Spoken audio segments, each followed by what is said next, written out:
Bienvenidos, iniciamos con la información. Este pandillero que van a ver a continuación fue condenado a 100 años de prisión.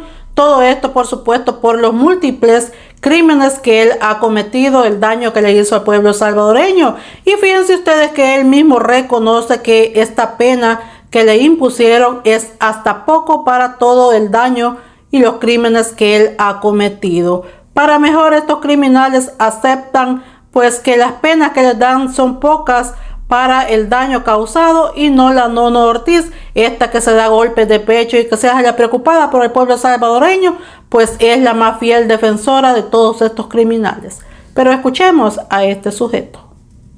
¿Cuántos años tiene que pagar usted? Fíjate que me condenaron a 100 años. ¿Y cree usted que merece estar aquí pagando lo que hizo? Mire, quizás hablándole humanamente le voy a decir, hasta quizás le quedamos debiendo. ¿Tiene algún mensaje sobre lo que hizo y las consecuencias que le trajo? Yo lo que le puedo decir a la juventud que no busquen esta vida.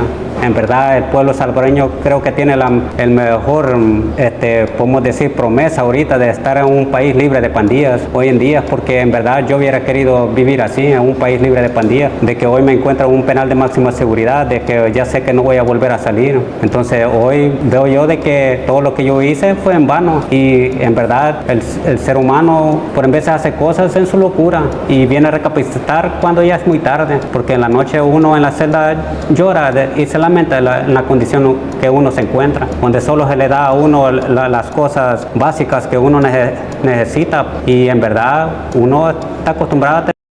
Aldo Álvarez da su postura sobre la eliminación de la deuda política y explica cómo los partidos tradicionales Arena y FMLN pues degeneraron esta figura de la deuda política y la utilizaron o la mal utilizaron para pues enriquecerse, lactar del Estado y beneficiar sus bolsillos. Él dice que en las próximas elecciones ojalá y el pueblo salvadoreño elimine de una vez por todas a estos dos partidos. Escuchemos. Hablar de deuda política es hablar de el financiamiento de las campañas electorales por parte del Estado. Es un concepto. Ese es un concepto teórico. Bueno, manejémoslo así. Un concepto teórico que se acuñó en algunas jurisdicciones, en algunas legislaciones, en algunos países, producto de la concepción que tuvieron de que para evitar que se pudieran financiar candidatos, ya sea parlamentos, congresos, presidencia, etcétera, y que se pudieran colar por ahí grupos de interés económico, que compraran, entre comillas, que compraran su diputado, que compraran su senador o que compraran su presidente, pagándole campaña. Entonces el Estado, ¿verdad?, se iba a convertir en el financista de las campañas de los partidos políticos, entendiendo a los partidos políticos como los intermediarios, como esos seres intermedios entre la ciudadanía y el Estado, que es la concepción de los partidos políticos, del sistema político partidario, vamos a llamarle así, de aquellos países que consideran que los partidos políticos son el mejor vehículo para poder lograr acceder al poder. Hay otras concepciones que dicen que no, ¿verdad?, que deben haber también candidatos independientes no partidarios. Aquí tuvimos una sala que se inventó que podían haber no partidarios, ¿verdad? Pero eso lo vamos a hablar en otra ocasión porque es un tema bastante técnico, jurídico, constitucional. Entonces, pero aquí en El Salvador, lastimosamente, se pervirtió la figura de la deuda política. La pervirtieron porque los que se la imaginaron allá, el constituyente del 83 de esa constitución, que la constitución de la guerra, la de Dabuizón, la que espero pronto sea totalmente reformada o cambiada, anacrónica en muchos aspectos. Cuando se creó la figura en esa constitución, inmediatamente la empezaron a utilizar como una forma de poder, ¿verdad?,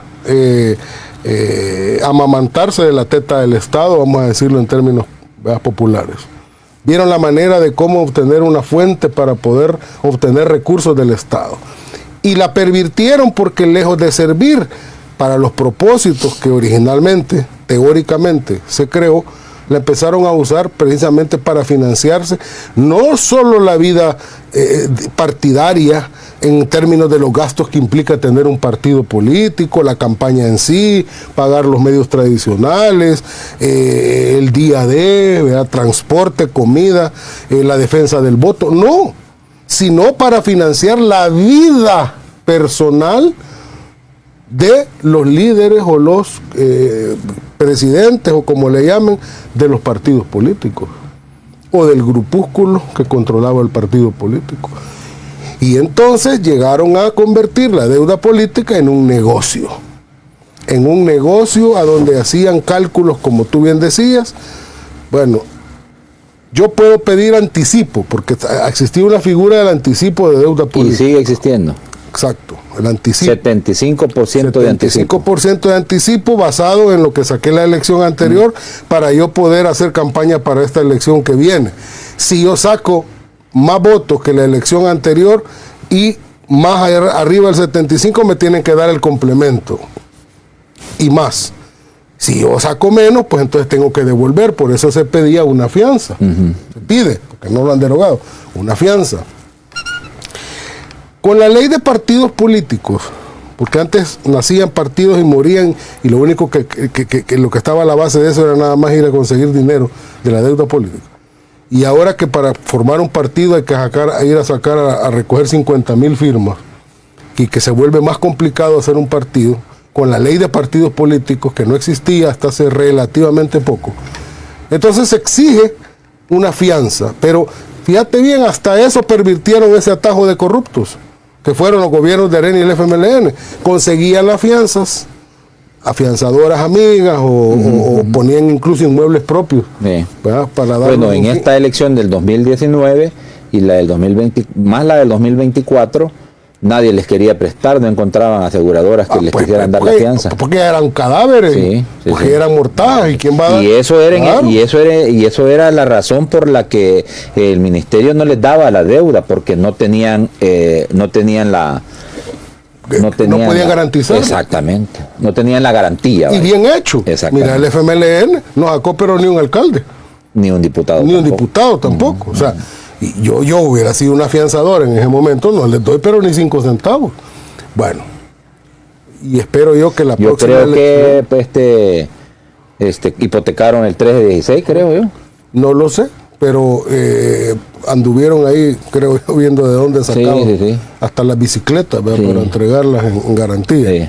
Pero lo que yo voy, y bueno, y el FMLN, que esta elección que viene ojalá que el pueblo lo termine de cancelar de una buena vez a ese partido traidor, ¿verdad?, en que se convirtió el FMLN. Estoy seguro que así va a ser. Y Arena también.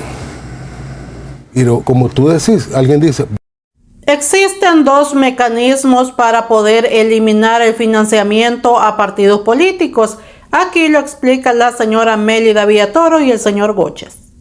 Lo que quiere la población y lo que ha expresado el presidente es no esperar hasta la próxima asamblea, sino que se haga en esta misma asamblea. Por lo tanto, se tiene que proceder primero a la ratificación de la reforma del artículo 248 y después reformar el artículo 210, que es el que se refiere a la deuda política. La otra sería el procedimiento normal, ¿verdad?, que en esta legislatura lo aprueba y la segunda lo ratifica, otra legislatura. Amiguísimos, hasta aquí con la información. Será hasta la próxima con más de las noticias de la política salvadoreña.